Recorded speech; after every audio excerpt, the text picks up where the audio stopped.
Donc, vous avez la parole. Merci, Monsieur Très bien. Demina, pour cette présentation sur les méthodes biproportionnelles. Allez-y. Merci. Alors, bonjour à tous. D'une part, je voudrais dire que je suis surtout un théoricien. Donc, je vais vous présenter quelque chose d'un peu théorique, en essayant de faire simple. Mais j'ai une version longue des slides là, que je pourrais passer à Cyrinus et mettre sur le site de la MSH ou le diffuser. Voilà.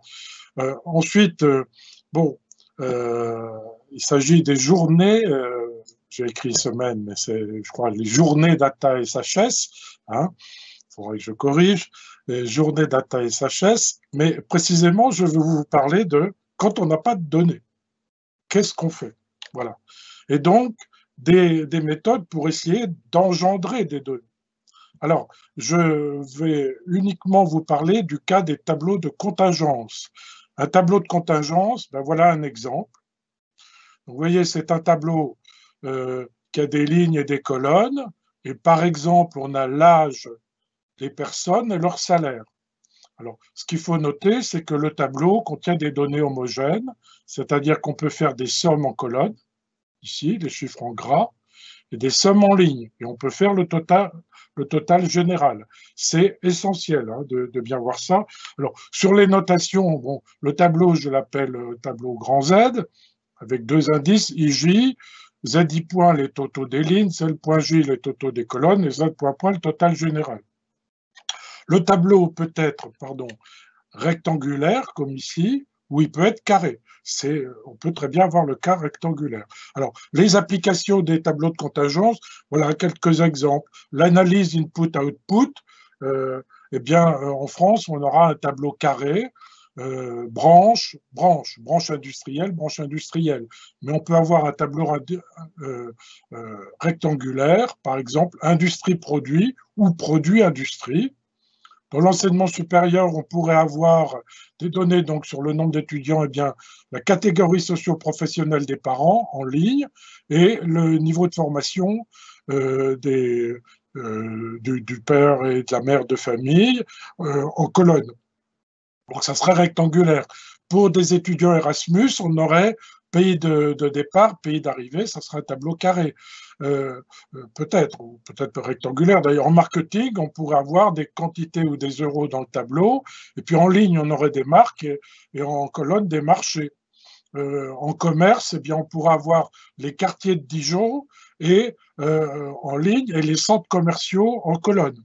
Donc, où vont les habitants des quartiers de Dijon dans les différents centres commerciaux? C'est une vieille problématique qu'on avait étudiée à Dijon dans les années 70. Vous voyez, je ne suis pas jeune quand je faisais mon premier doctorat, fin des années 70.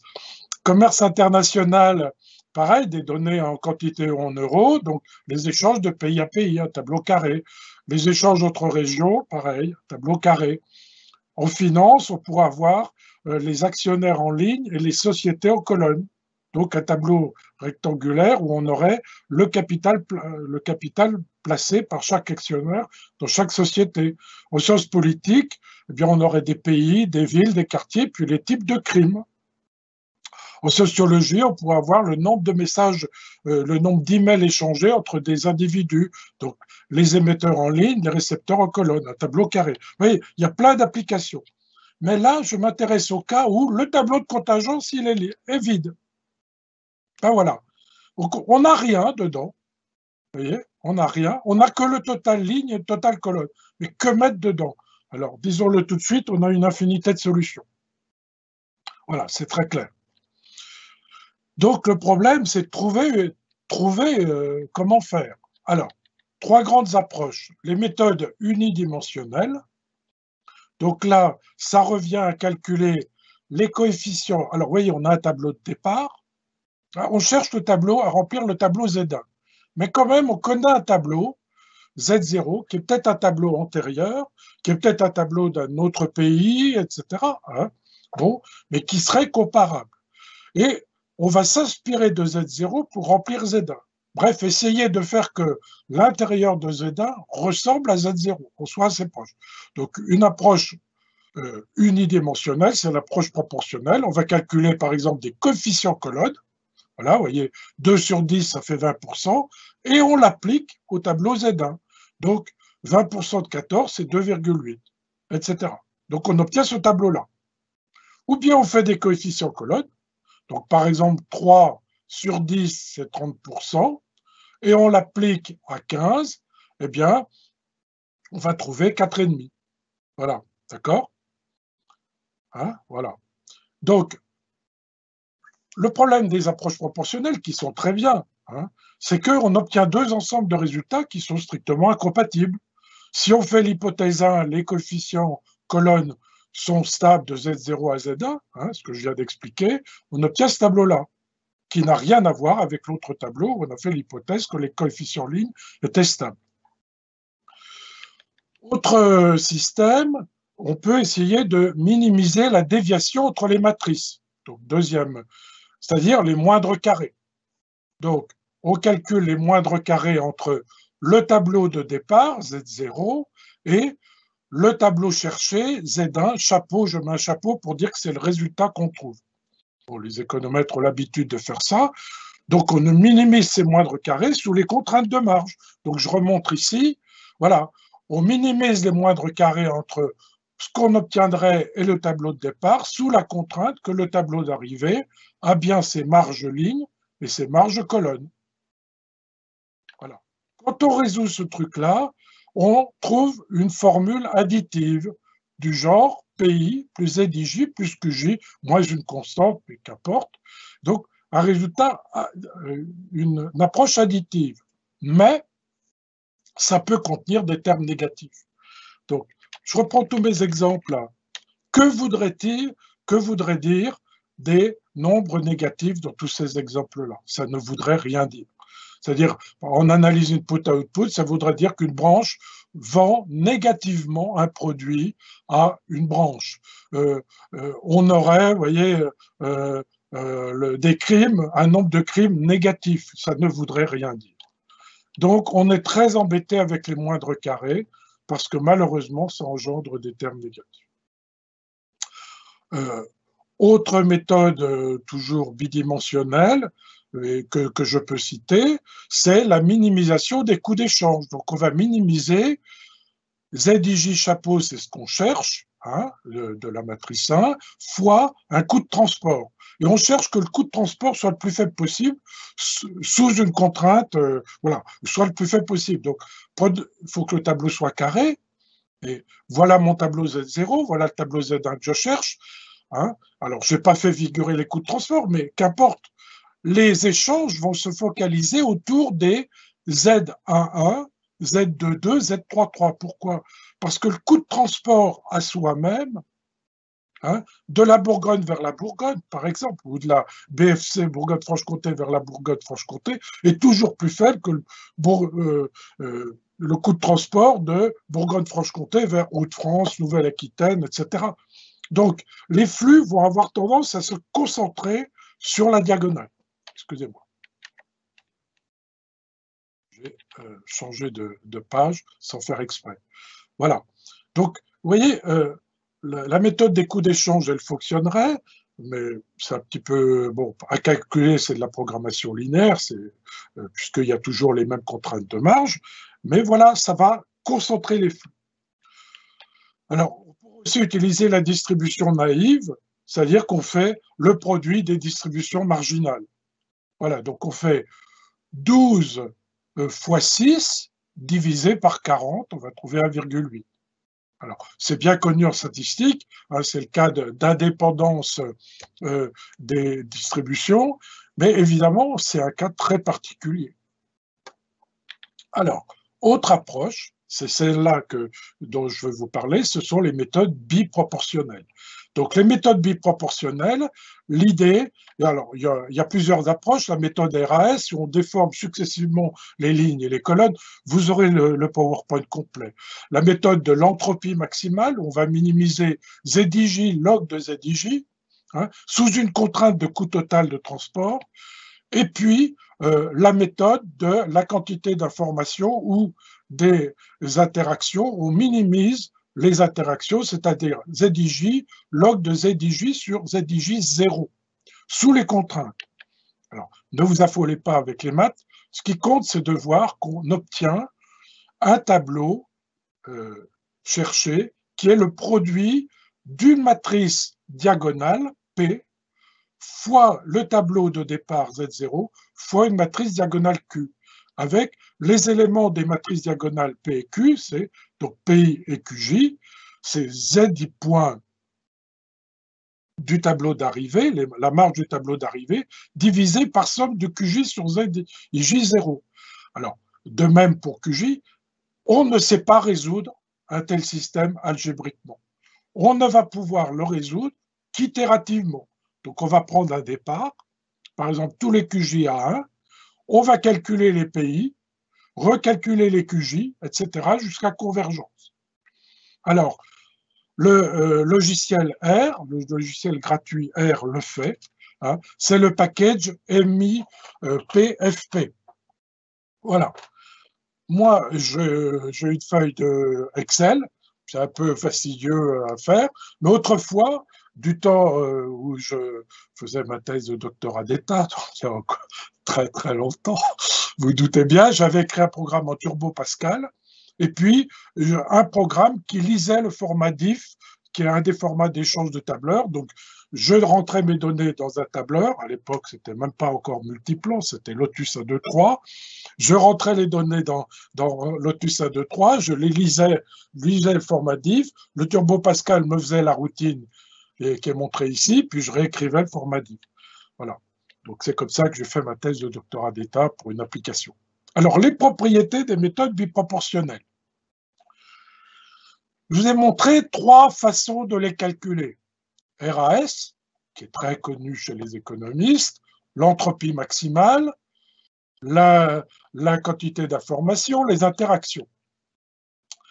On pourrait imaginer d'autres algorithmes. Eh bien, j'ai montré dans un article de 1994, un article dans une revue de maths, qui est la Siam Journal of Matrix Analysis and Application, je vous montrerai une bibliographie à la fin, que toutes les méthodes se ramènent toujours à, je vais changer de page sans faire exprès, se ramènent toujours à la même formule PZ0Q. Et donc moi j'appelle ça biproportion parce que c'est une généralisation de la proportion, mais pour des matrices, alors que la proportion, c'est des vecteurs. Donc vous voyez, ça généralise la méthode Shift-Share. La méthode Shift-Share, c'est ce que j'ai expliqué, la première méthode unidimensionnelle avec des pourcentages. Voilà. La solution existe et est unique. C'est une histoire de fonctions convexes sur un ensemble compact. Voilà. Les matrices P et Q sont non négatives. Le résultat ne change pas si on change l'initialisation. Si au lieu de commencer par les QJ, on passe au PI, hein, ou mieux, alors, exemple, voilà, avec les QJ, ben, on trouve toujours le même résultat ici que celui que j'ai dû montrer tout à l'heure, que je n'ai pas montré, mais voilà, hein, bon, je le montre maintenant. Voilà, ça ne changerait pas. Hein, ça ne changerait pas. Et mieux, les matrices, la matrice Z0, on peut la modifier. Par exemple, on peut la multiplier par une matrice diagonale, phi, ou la post-multiplier par une matrice diagonale psi. Le résultat va être inchangé. C'est dans mon papier de 1994. Voilà. Ça va juste changer les matrices P. Mais le résultat final sera inchangé. Alors ça, c'est très commode, parce que ça veut dire que, par exemple, si on remplace la matrice de départ, Z0, par une matrice de coefficients, que j'ai citée pour les méthodes unidimensionnelles, ça ne changera pas l'arrivée. Voilà. Exemple, ben voilà, une matrice phi, vous voyez, diagonale, hein, il faut qu'elle soit diagonale, 2, 3, 4. On trouve, donc la matrice Z0 est changée, la voilà maintenant, les marges sont changées, etc. Mais le résultat est toujours le même, inchangé. Voilà. Alors, attention, ça ne marche pas sur Z1. C'est-à-dire qu'on ne peut pas faire cette opération sur Z1. Sur la matrice d'arrivée, on ne peut pas s'amuser à la modifier comme ça. Se faire piéger. Un 0 se projette comme un 0. Donc, si une matrice est bloc diagonale, c'est-à-dire partitionnée, par exemple, si c'est des échanges commerciaux entre pays, eh bien les pays sont en autarcie. Ça a existé dans l'histoire. Hein. Mettons, on voudrait étudier ce qui se passait avant la route de la soie. Bon, ben, on avait le monde romain, et puis on avait le monde asiatique. Et puis on avait le monde américain qui, lui, n'a jamais été connecté pratiquement avant Christophe Colomb. Il y a eu des visiteurs, mais c'est resté marginal. Hein. Eh bien, on avait deux blocs. On avait l'Amérique et on avait le reste du monde. Et avant la route de la soie, on avait le monde romain et le monde, disons, sino-asiatique. Voilà, donc des blocs. Eh bien, la projection sera aussi bloc diagonal. Exemple, eh bien voilà, j'ai deux blocs, ici et là. Donc, les éléments 1, 2 et les éléments 3, 4.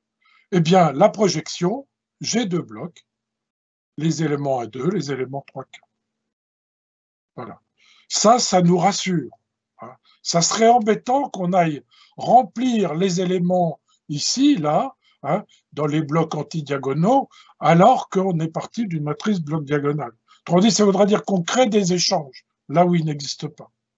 De même, si la matrice est triangulaire, alors pour les économistes, le cas typique de matrice triangulaire, ça va être l'économie de Sraffa, Piero Sraffa. Hein. Voilà. Eh bien, si la matrice Z0 est triangulaire, la matrice d'arrivée sera triangulaire. Je reprends un peu mon souffle, j'espère ne pas aller trop vite. Par contre,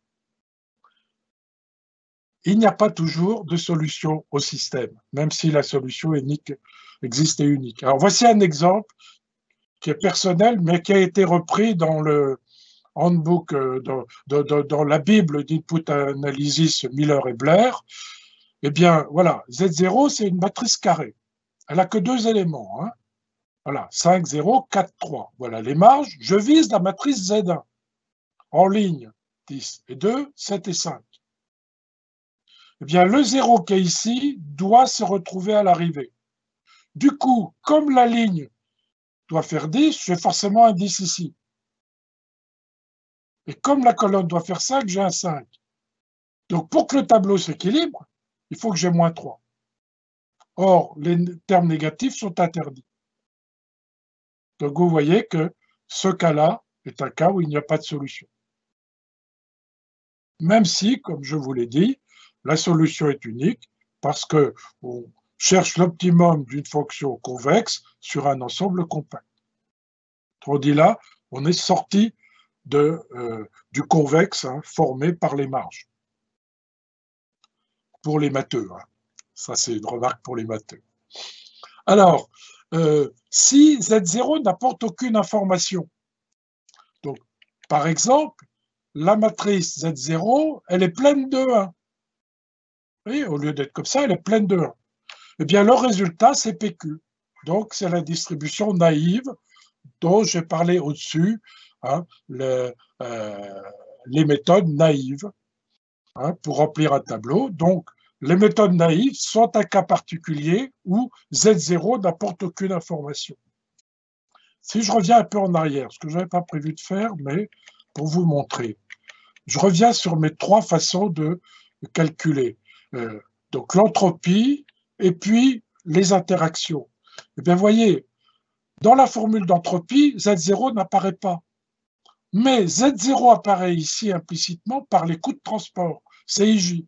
Donc, c'est via la matrice de coûts de transport déduite de Z0 qu'on va introduire Z0, du genre, eh bien, plus un terme de Z0 est grand, plus les... Donc, on va faire, disons, une fonction de coût de transport qui est l'inverse des termes de Z0. Donc, vous voyez, on a introduit l'information Z0. Par contre, dans les interactions où l'information au sens de Shannon, Z0 apparaît explicitement. Voilà.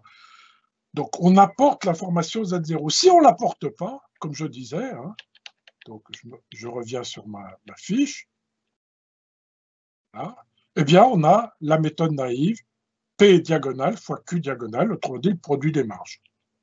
Voilà. Donc, Voilà le résultat, je vais montrer ainsi de suite. Voilà, avec D1, donc Z0 ne nous apprend rien. Voilà. Alors, propriété d'idempotence. Je note la biproportion de Z0 sur Z1, donc Z1 chapeau, je la note K de Z0, Z1. Eh bien, K de Z0 sur Z1 vaut Z0. Si Z1 n'est pas Z0, mais à les marges de Z0. Vous voyez, par exemple, Z1 aurait comme, alors je vais prendre un exemple qui fonctionne, aurait comme marge 9, 7, 8, 2, 9, 13. D'accord? Voilà. Hein? Ou l'exemple qu'on avait ici, 5, 10, 7, 6, 9, 3, 4. Bien, dans ces cas-là, vous pouvez toujours projeter Z0 sur Z1. Vous ne connaissez pas Z1. Ce que vous allez trouver comme résultat, c'est Z0. Voilà. Ça ne va rien donner. Hein? Alors, toujours au-delà de ça, imaginons qu'on projette d'abord Z0 sur Z1, puis on projette le résultat sur Z2. Hein, donc la composition de biproportion. Eh bien, Z1 disparaît complètement. C'est la projection de Z0 sur Z2. Z1 disparaît. Voilà. Du coup, application, un corollaire, quand on projette Z0 sur Z1, qu'on le projette à nouveau sur Z1, ça revient à projeter Z0 sur Z1. Quand on projette Z0 sur Z1, puis sur Z2, le résultat sur Z2, puis le résultat, etc. sur Zn, eh bien, ça revient à projeter Z0 sur Zn. L'intermédiaire ne sert à rien. Pour ceux qui s'intéressent à l'histoire de la pensée, ça fait penser aux indices chaînes de Divizien, de François, c'est son prénom, François Divizien. Je crois que c'était un Dijonais, Divizien. Hein, voilà, les indices chaînes, eh bien, ce qui s'est passé, on s'en moque, il n'y a que le point de départ, le mois de départ et le mois d'arrivée qui comptent. Voilà. Alors, j'en arrive, maintenant qu'on a vu des propriétés de la mathématique de la biproportion, j'en arrive à deuxième application. Première application, c'était remplir le tableau. Deuxième application, c'est mesurer le changement d'un tableau à l'autre. Donc, vous avez deux tableaux. Donc, par exemple, le tableau Z1, c'est le tableau Z0 pour une année passée. Par exemple, Z1 c'est une année actuelle, et puis Z0, c'est une année passée. Z1, c'est 2019, Z0, c'est 2000. Vous voyez, pour des données de transmission du Covid entre régions, hein, Dominique, Adolfato. Ça peut être Z1 l'Allemagne, Z0 la France, etc., etc. Et on se demande qu'est-ce qui change de Z0 à Z1. Voilà. Eh bien, on peut faire du filtrage proportionnel. Ça revient à faire la méthode des coefficients, hein, unidimensionnelle des coefficients. C'est la méthode très connue en statistique, le chiffre cher. Donc, on dit qu'on calcule les coefficients colonnes de Z1 et on, par exemple, hein, et on applique, et on trouve donc un Z1 chapeau, et on calcule la différence. Donc, on applique la structure de Z0 à Z1, ou on peut faire avec les coefficients en ligne. Et encore une fois, on a deux ensembles de résultats qu'on ne sait pas comparer du tout. On ne peut pas dire que l'un est meilleur que l'autre. Ils sont irréconciliables. Mais bien embêté. Donc, on pourrait se dire, on va faire du filtrage biproportionnel, maintenant qu'on connaît les méthodes biproportionnelles. Et voilà. Donc, l'idée, c'est de faire la soustraction du tableau Z1 au tableau Z1 chapeau. On a le droit, puisque Z1 chapeau a les mêmes marges que Z1. D'accord? Maintenant que Z1 chapeau a les mêmes marges lignes et colonnes que Z1, on a le droit de faire cette soustraction. Voilà. Donc, petit exemple. Z0, Z1. Ce coup-là, je connais Z1, hein, je l'ai par ailleurs. Bon, mettons la France-Allemagne, 2019-2010. Bien. Alors, voilà le résultat Z1 chapeau.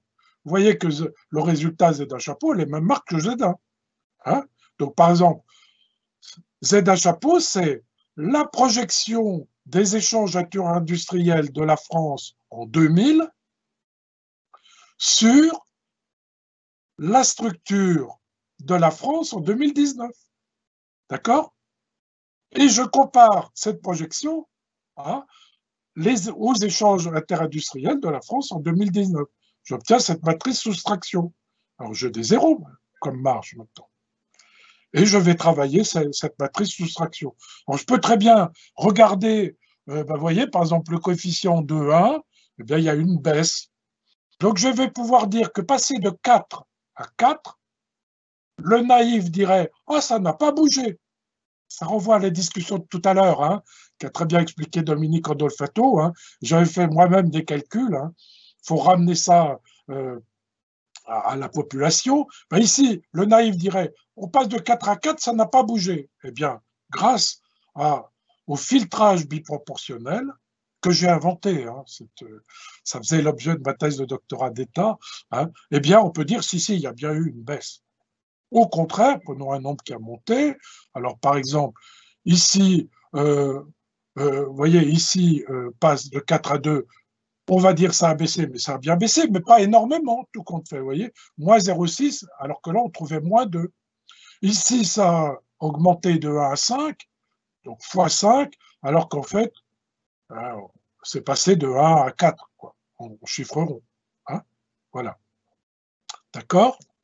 Alors, on peut regarder ce qui se passe pour une colonne, donc on va calculer une variance, la somme du carré des écarts. On va prendre la racine pour se rapprocher d'une notion d'écart type. Et puis, comme on obtient un nombre qui est très grand et qui est peut-être grand, qui n'est pas comparable d'une colonne à l'autre ou d'une ligne à l'autre, on va diviser par le total de la colonne ou le total de la ligne. Et on obtient des variations relatives. Voilà. Donc, dans l'exemple de tout à l'heure, eh bien voilà, on obtient des variations relatives. Le tableau contient des pourcentages. Voilà. Donc, la colonne 1 a varié de 26% quand on passe de 10 à 14 et qu'on part de ces données-là, toutes ces données-là, à toutes ces données-là.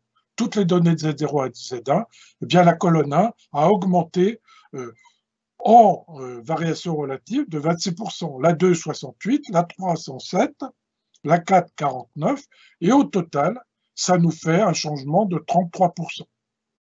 De même, les lignes, vous voyez, eh bien, la ligne 1 a varié de 63%, la 2, 36%, la 3, 70%. Voilà. On pourrait aussi dire que, au lieu de comparer Z0 à Z1, on va comparer Z1 à Z0. Eh bien, figurez-vous que le résultat n'est pas le même. Ce n'est pas la même chose. Exemple, ben voilà ce qu'on obtient. Alors, vous voyez, on obtient les variations relatives 15,7, 41,7, 63,2, 46, total 21,8, en ligne 28,8, 33,7, 43,7. À comparer avec tout à l'heure, voilà, comparer les deux tableaux, vous n'obtenez pas la même chose. Donc, comparer 2000 à 2019, ce n'est pas la même chose que comparer 2019 à 2000. Maintenant, on pourrait aussi regarder le changement cumulé. Donc, par exemple, le changement de 2000 à 2001, puis 2001 à 2002, puis 2002 à 2003, etc., puis 2018 à 2019. Eh bien, déjà, quand on fait le changement de 2000 à 2019, Z0 à Z2, ce n'est pas la même chose que comparer Z0 à Z1 et Z1 à Z2.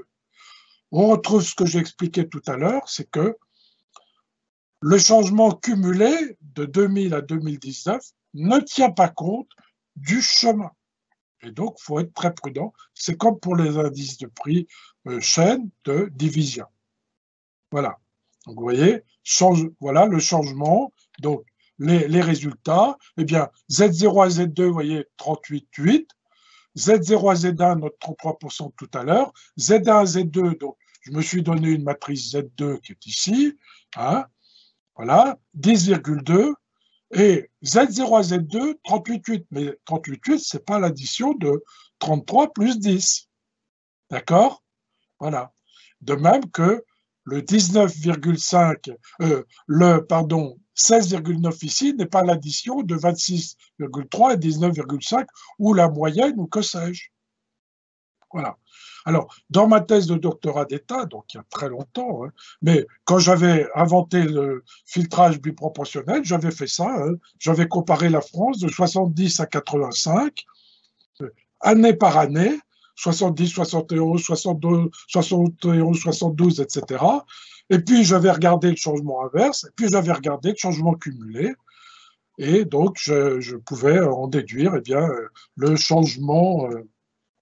Ça avait donné ce bouquin, je le mets à la place de ma... Ah non, ça floute, alors c'est pas grave, c'est pas grave.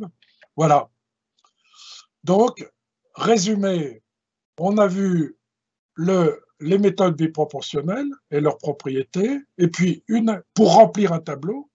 Et puis quand on a deux tableaux, un tableau de contingence, remplir un tableau de contingence, et quand on a deux tableaux de contingence, eh bien, application à la mesure de ce qui a changé d'un tableau à l'autre, que j'appelle le filtrage biproportionnel. Hein, le filtrage biproportionnel. Alors, petite bibliographie personnelle, excusez-moi, hein, mais c'est une de mes grandes spécialités. Voilà. L'essentiel des articles ou bouquins, je n'ai pas mis ma thèse doctorat d'État, mais elle ressort dans le numéro 13 ici, et donc j'enverrai à Cyrinus. Hein, voilà. Et vous voyez que en 2006, j'ai arrêté d'y travailler parce que je travaille sur d'autres choses, mais très récemment, je m'y suis remis, 2020, et en m'attaquant à la généralisation à plusieurs, alors pas dimensions, parce que les dimensions d'une matrice, c'est le nombre de lignes d'une colonne, mais à des matrices cubiques ou hypercubiques, donc des matrices où on aurait, par exemple, reprenons les applications, ici, eh bien, le commerce international, de pays à pays, une troisième dimension, ça serait les années. Voilà. Il y a des auteurs qui s'y lancent, excusez-moi, ça c'est autre chose. Il y a des auteurs qui s'y lancent, mais déjà, j'ai trouvé à les critiquer. Voilà. Donc, c'est du tout frais, tout chaud d'il y a quelques jours. Et j'ai mis ça sur ResearchGate avec un DOI. Vous pouvez aller le télécharger, ceux que ça passionnerait. Je doute qu'il y ait beaucoup de bons, mais voilà. La recherche, pour qu'elle soit de niveau international, il faut souvent qu'elle soit extrêmement pointue. Extrêmement pointue. C'est un grand mathématicien qui avait dû dire ça, je crois que c'est Lyons, quelque chose comme ça, ou un de ses collègues. Voilà. Merci. Question. J'ai une annexe. On avait du temps. Les matrices bimarkoviennes. Bon, je le traite en 2 secondes. Avec l'outil, on peut engendrer des matrices dont les totaux sont entièrement lignes et colonnes. Une matrice markovienne, c'est une matrice dont le total colonne vaut 1 ou dont le total ligne vaut 1. Mais avec la méthode biproportionnelle, on peut engendrer des matrices dont le total colonne et ligne vaut 1. Par exemple, voilà Z0 en bimarkovienne, changer en bimarkovienne, voilà, c'est ça. Alors, est-ce qu'il y a des applications? Il faudrait voir, mais en tout cas, je sais faire. Voilà, question, donc je vais tâcher de me faire apparaître les questions. Merci, Monsieur Demena, pour votre brillante présentation. Un petit détour de théorie, ça fait toujours du bien. Et non, on n'avait pas énormément de questions, mais quelques questions. Première question de Jean. Il dit ceci fait penser à de l'échantillonnage. Donc, c'était tout en début de présentation. Je ne sais pas si j'essaie de réfléchir, mais je pense que je vais compléter la question. C'est de se dire qu'on a souvent, dans la théorie des sondages et lorsqu'on veut réaliser des enquêtes, on a des difficultés souvent à partir des bases de sondage de l'INSEE à mettre en place justement les proportions qu'on devrait prendre type selon des critères sexe, âge et situation matrimoniale. Sondage stratifié. Stratifié, comment est-ce que quand on regarde ces méthodes, on se dit normalement la méthode biproportionnelle telle que présentée devrait nous permettre de pouvoir prendre, de pouvoir choisir des échantillons au vu de ces critères, sachant qu'on peut avoir une infinité de solutions. Puisqu'on peut prendre 10% de femmes, 10% ou 20% d'hommes, ou 20% de femmes ou 10% d'hommes. Donc, on peut avoir des proportions diverses. Donc, je pense que c'était la question que la personne posait. Donc, ça fait Bah, penser à écoutez, moi, je pense que c'est une suggestion qui serait bien de creuser. Pourquoi pas? Pourquoi pas? Après tout, on a une population avec certaines structures, et c'est Z0, et alors on la ramène à Z1, qui lui est beaucoup plus restreint. Et alors, j'ai oublié une application, et c'est injuste, parce que c'est un collègue américain, mais qui fait sa carrière en France, il est à la retraite maintenant, Michael Balinski, hein, qui est devenu francophone. Et Balinski, il a travaillé pour le gouvernement mexicain, parce que dans la constitution mexicaine, eh bien, les partis doivent recevoir des voix, les députés, enfin les partis doivent se voir attribuer. J'espère que Dominique Andolfato est toujours en ligne, en sciences politiques, hein, doivent se voir attribuer un nombre de voix proportionnel au nombre, un nombre de députés proportionnel au nombre de voix, mais en même temps, il y a un rééquilibrage par région. Voilà. Et donc, alors c'est en nombre entier, c'est plus compliqué. Moi, c'est des nombres réels, hein, et donc c'est de la programmation en nombre entier. Il y a des méthodes particulières, l'équilibre pas toujours évident quand on tombe sur une solution, mais bon, voilà. Et vous voyez, c'est une application. Voilà. Alors, d'autres questions? Oui, moi, je vais poursuivre sur cette question. J'en avais une qui va peut-être dans ce sens. Est-ce que lorsqu'on a, oui, puisqu'il y a des questions de plusieurs critères, donc là, si on a deux critères, Donc c'est plus le de, multidimensionnel. le multidimensionnel, donc si on a plus de deux critères, est-ce que finalement, si je croise le sexe et la situation matrimoniale, et que je croise d'autres critères, par exemple l'âge et la situation matrimoniale à la fin, lorsque je vais analyser les écarts que j'ai d'un tableau à un autre, est-ce que ça me donne à la fin des écarts à somme nulle? Alors, oui, Cyrinus, si vous regardez mon papier, j'ai traité la question, mais il y a deux Tchèques, Oli et Safre, qui ont sorti un papier qui est encore sous forme de working paper, hein, où ils ont une façon de généraliser, mais je vais te montrer que ce n'est pas la seule façon de faire. Parce que quand vous passez aux matrices cubiques, hein, c'est ça, hein, trois Oui, critères, oui. matrice cubique, eh bien, vous pouvez avoir des marges qui sont... attendez, je cherche... j'avais quelque chose.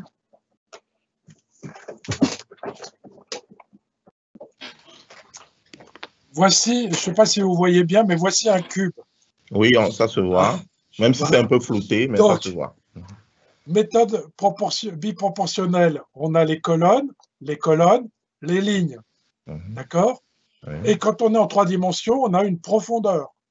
D'accord? exactement. Et Oui. donc, soit c'est l'objet de mon papier, pour ça, quand j'ai eu l'idée, tout de suite, j'ai écrit le papier et je l'ai mis en ligne pour avoir la prééminence. En proportionnel, eh bien, on projette sur les axes, ici, hein, d'accord, sur les marges, c'est les marges de Z0 et de Z1, mais en matrice cubique, il me semble qu'on appelle ça des tenseurs, mais je ne suis pas complètement certain, on peut projeter sur alors les trois axes, mais Oli et Safre, eux, ils projettent sur les faces. D'accord. Et voilà. Donc il y a On revient dans le plan. Oui. Okay. Deux manières de calcul. Et ça, ils ne l'ont pas vu. D'accord. Mais le calcul est fait dans mon papier. Hein. Et on va avoir une résolution itérative. Hein. On s'approche progressivement de la solution. Mais le problème, c'est qu'il va falloir montrer que ça converge bien, etc. C'est aussi une fonction convexe sur un ensemble compact, hein, mais les cas de non-existence vont peut-être être différents. Alors, ceci dit, j'en profite pour dire que les cas de non-existence, ben, on les connaît sur des matrices toutes petites, de 2. Dans la pratique, ils n'existent probablement pas. De même, les cas de convergence lente, plus la matrice est grande, plus ça va converger vite. Vite, d'accord. Hein? Est-ce que, dernière question, en deux volets, c'est André, les domaines d'apprentissage, et est-ce que dans l'analyse statistique, est-ce que ça aide dans l'analyse statistique? Est-ce que vous avez des cas de domaine d'apprentissage? Donc, qu'est-ce qu'il appelle domaine d'apprentissage? Est-ce ou qu'il leur- est-ce qu'il d'application, ils pourrait voulaient mettre. préciser? Domaine d'application. Ah, dans l'analyse statistique, alors je dois dire que Euh, domaine apprentissage, il y a 1000 sens, hein. Est-ce qu'on parle de deep learning? Est-ce qu'on parle d'apprendre à des gens? Est-ce que, j'avoue là, ne pas bien je peux pas saisir. comprendre. OK.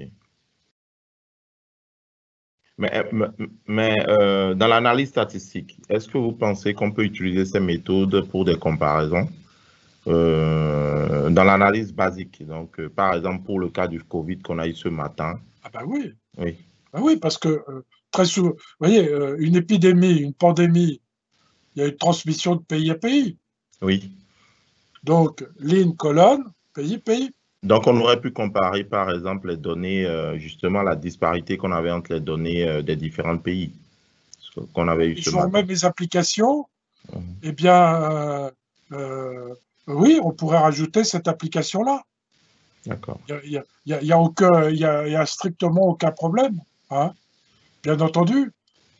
Euh, euh, Soit que vous fassiez du filtrage biproportionnel, donc vous auriez cette matrice de contamination de pays à pays pour une autre épidémie, puis vous regardez ce qui est différent entre les deux matrices, sachant qu'il n'y a pas les mêmes nombres de contaminations, donc vous faites projection biproportionnelle, et puis après, vous pouvez comparer, hein. Ou bien ça pourrait être d'un pays à l'autre, la France, cette épidémie avec une épidémie précédente, etc. etc. Je pense que l'application, j'aurais pu la mettre, hein, tout à fait, hein. L'épidémiologie, oui, c'est certain.